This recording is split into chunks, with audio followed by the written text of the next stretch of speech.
Credit card companies are finally realizing their truth and their requirement to coexist with cryptocurrencies.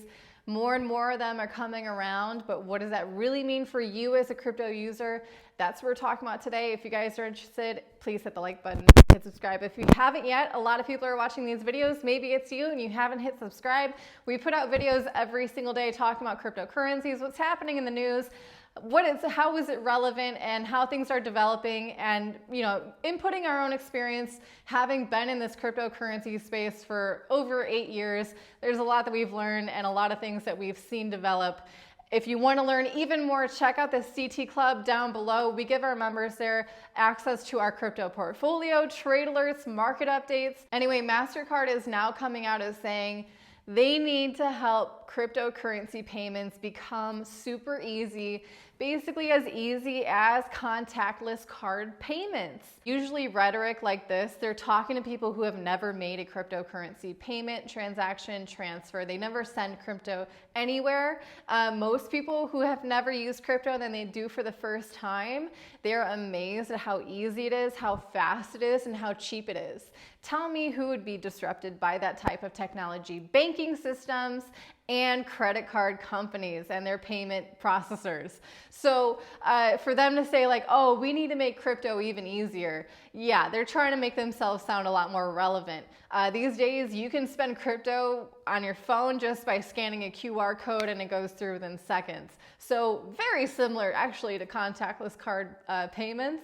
But again, they don't want you to know that necessarily. But there's definitely a bigger push now with MasterCard, and also FTX has partnered with Visa to offer a cryptocurrency debit card for like over 40 countries. I think more focusing in the Asia, maybe Southeast Asia area, and Europe, I believe as well.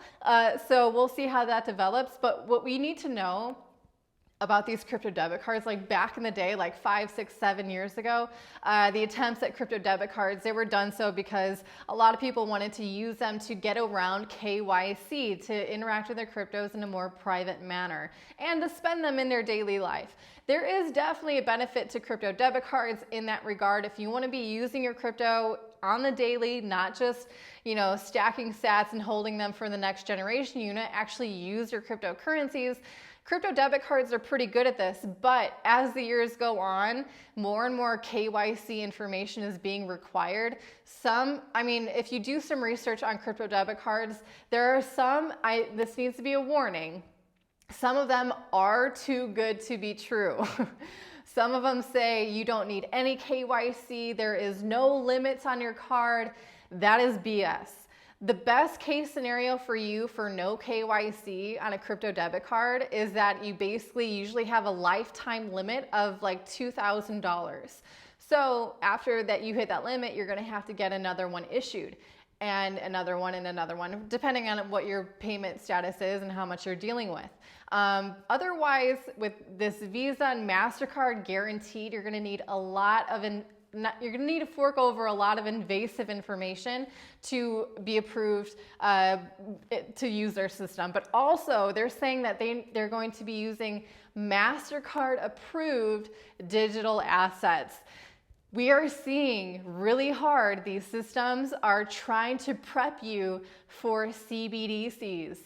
That is what needs to be in the back of your mind. I think from now on, here on out, if you're dealing in cryptocurrencies, you need to be skeptical about any outside centralized big companies like MasterCard and Visa and their involvement in digital assets, their approval of these cryptocurrencies, their acceptance of it, them trying to integrate digital assets into their new systems.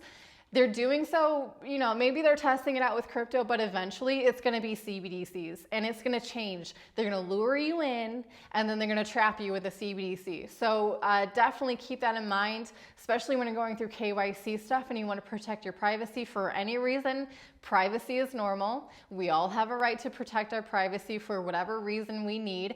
And I hope that you put into practice that right as often as you can.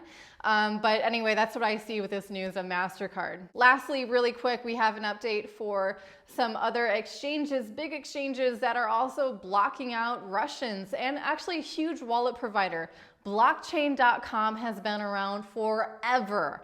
One of the biggest wallet providers in crypto. They are now blocking out Russians, as is Crypto.com, a popular cryptocurrency exchange.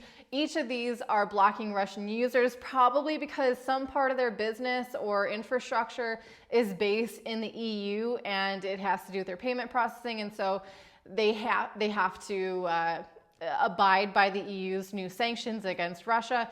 It's truly, truly unfortunate. Also, probably what's going to be happening, we're going to be seeing similar actions taken by Coinbase, Binance, and Bitstamp, because each of these actually have offices in the EU as well. But I want you to know, I'm going to leave you on this note. You guys ready? Crypto is for everyone. I know there's people who commented on the past video, was like last week or so, I did a video on the EU and these new sanctions against Russia, and how someone commented, I think like they said 80% of Russians voted and were polled, and they were in approval of the war against Ukraine. If you believe government data, okay, but I don't.